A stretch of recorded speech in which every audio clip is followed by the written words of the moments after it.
श्री कृष्ण जी ने अध्याय 16 में श्लोक 1 से 5 तक व्यक्तियों में ऐसे 24 दैवीय अच्छे गुण होना बताया जिससे व्यक्ति मोक्ष के मार्ग पर चल सके। यदि व्यक्ति प्रमाणिक शास्त्रों के अनुसार कर्तव्य करता है तो ये सारे कार्य व्यक्ति की मुक्ति में सहायक होते हैं। उन्होंने बताया कि बच्चों में ऐसे दिव्य गुणों की शिक्षा के लिए माता पिता को सामाजिक जीवन में मनुष्यों के लिए बताए गए 10 नियमों का पालन करना चाहिए। इन नियमों के पालन करने पर संतान भी भगवान की भक्ति के मार्ग पर चलेगी।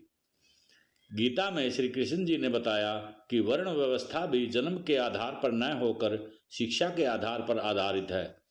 वर्ण व्यवस्था का यह विभाजन समाज में संपन्नता व शांति बनाए रखने के लिए किया गया है। सन्यासी को वर्ण व्यवस्था में प्रधान या गुरु माना गया है। व्यक्ति में ये 25 दिव्य गुण होने चाहिए। नंबर 1, निर्भयता।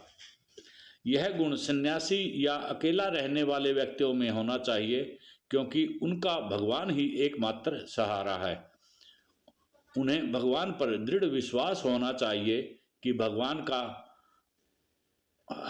हस्त उन पर हर हालत में उनकी रक्षा करेगा। ऐसा पक्का विश्वास होना चाहिए। इसे ही निर्भयता कहा जाता है। नंबर 2, आत्मशुद्धि। व्यक्ति को अपना तन मन वश में करना चाहिए। उसे विषय व्यसनों का त्याग करना चाहिए। उसे प्रभु स्मरण करना चाहिए। संतानोत्पत्ति के अलावा ब्रह्मचर्य का पालन करना चाहिए। नंबर 3, ज्ञान बोध। शिक्षा प्राप्त कर उसका प्रचार प्रसार करना चाहिए। धर्म प्रचार तर्क द्वारा करना चाहिए। ज्ञान प्रमाणिक गुरु से लेना चाहिए। वेद गीता नैतिक शिक्षा का प्रचार करना चाहिए। नंबर 4, दान। बिना छल कपट के जीवन व्यतीत करना चाहिए। अपनी कमाई का कुछ हिस्सा भगवान भक्ति के कार्यों में दान करना चाहिए। दान सतोगुणी व्यक्ति को दें। दान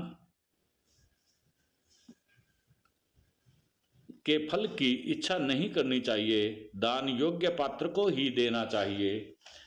नंबर 5, दम। इंद्रियों के विषय वासना की ओर नहीं मोड़ना चाहिए। संतान उत्पत्ति के अलावा इंद्रियों को भगवान की भक्ति में लगाना चाहिए। वन को वश में कर प्रभु भक्ति में लगाना चाहिए। नंबर 6, यज्ञ। इस संसार में सर्वश्रेष्ठ यज्ञ कीर्तन है। यह सबसे कम खर्च वाला यज्ञ है। यज्ञ हवन शुभ कार्य पर वैदिक रीति से करना चाहिए। कर्म बिना लाभ आकांक्षा की कामना के करना चाहिए। देव पूजन अवश्य करें। नंबर 7, स्वाध्याय। वेद अध्ययन शिक्षा ब्रह्मचर्य को पालन करते हुए वेद अध्ययन करना चाहिए। अच्छी शिक्षा के लिए शास्त्र अध्ययन भी करना चाहिए। अच्छे गुरु से नैतिक शिक्षा प्राप्त करनी चाहिए। तपस्या। मनुष्य को तन मन वाणी को संयम में रखना चाहिए।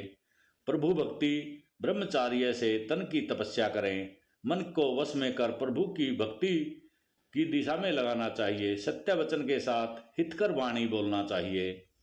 नंबर 9, सरलता। मनुष्य को सरल व सीधा होना चाहिए। मन में वाणी में एक ही बात होनी चाहिए। मन निष्कपट शुद्ध होना चाहिए। नंबर 10, अहिंसा। किसी जीव के शारीरिक विकास को रोकना, उसका वध कर देना, पशु बलि देना या मांस खाना अहिंसा कही जाती है। कड़वे वचन बोलना, किसी का दिल दुखाना भी हिंसा की श्रेणी में आता है। व्यक्ति को ऐसी बातों से दूर रहना चाहिए। नंबर 11, सत्यता। व्यक्ति को स्वार्थ के लिए सत्य को तोड़ना या मरोड़ना नहीं चाहिए। वाणी से कटु सत्य की बजाय हितकर वचन के साथ सत्य बोलना चाहिए जिससे अगले व्यक्ति का मन प्रसन्न हो। नंबर 12, अक्रोध। क्रोध से सारा शरीर दूषित हो जाता है। क्रोध पर नियंत्रण रखना चाहिए। व्यक्ति को शांत रहकर मौन साधना भी करनी चाहिए। क्रोध आने पर पहले चिंतन कर उचित सुझाव देना चाहिए। नंबर 13 लज्जाशीलता भी होनी चाहिए।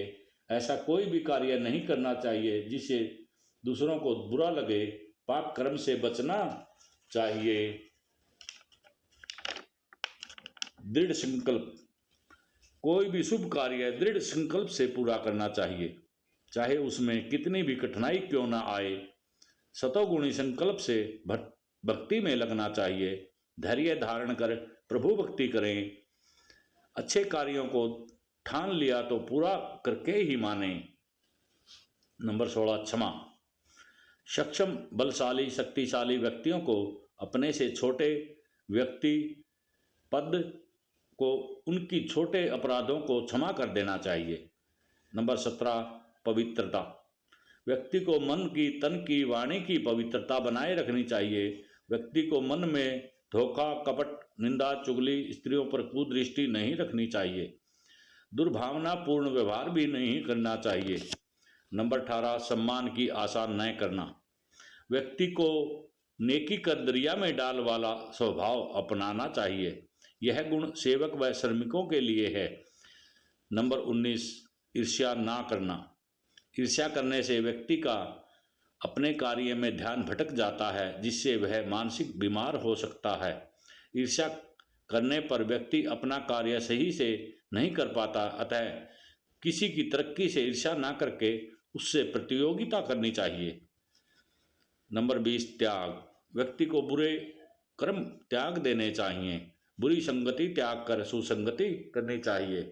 व्यक्ति को भक्ति में लगकर कर्म का फल भी आशा त्याग देनी चाहिए। यज्ञ तपस्या दान का त्याग कभी नहीं करना चाहिए। नंबर 21 शांति, इस संसार का व समस्त जीवों का विकास शांति से ही संभव है। अशांति होने पर सामाजिक आर्थिक मानसिक व आध्यात्मिक विकास रुक जाता है। नंबर 22 समस्त जीवों पर करुणा, सभी प्राणियों में एक ही आत्मा निवास करती है। व्यक्ति को हत्या हिंसा से बचना चाहिए। पशु पक्षी बच्चे बूढ़े स्त्रियां दिव्यांगों पर दया करुणा करनी चाहिए, इनकी सहायता करनी चाहिए। नंबर 23 लोभ विहीनता, 6 अवगुणों में लोभ भी एक अवगुण है। व्यक्ति को धन या वस्तुओं के लोभ से बचना चाहिए। भक्ति में लगे व्यक्तियों की सहायता करनी चाहिए। खुद भी प्रभु भक्ति में लगकर त्याग व ध्यान दान करना चाहिए।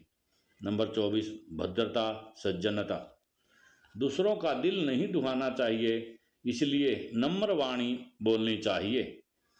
दूसरों की समस्या में सहायता करनी चाहिए। दूसरों से अच्छा व्यवहार करना चाहिए। भटके व्यक्ति को उचित मार्ग दिखाना चाहिए। सर्वहित सर्वोपरि जन कल्याण लक्ष्य होना चाहिए। नंबर 25 धैर्य, धैर्य से ही प्रभु भक्ति में सफल हो सकता है। धैर्य से ही शांति प्राप्ति हो सकती है। कार्य में विलंब व मुसीबत आने पर धैर्यवान व्यक्ति ही जीत होती है। इस प्रकार पुरुषोत्तम भगवान श्री कृष्ण ने व्यक्ति को इन दिव्य गुणों को व्यक्ति के जीवन में सफल होने के लिए आवश्यक बताया। ओम नमो नारायणाय।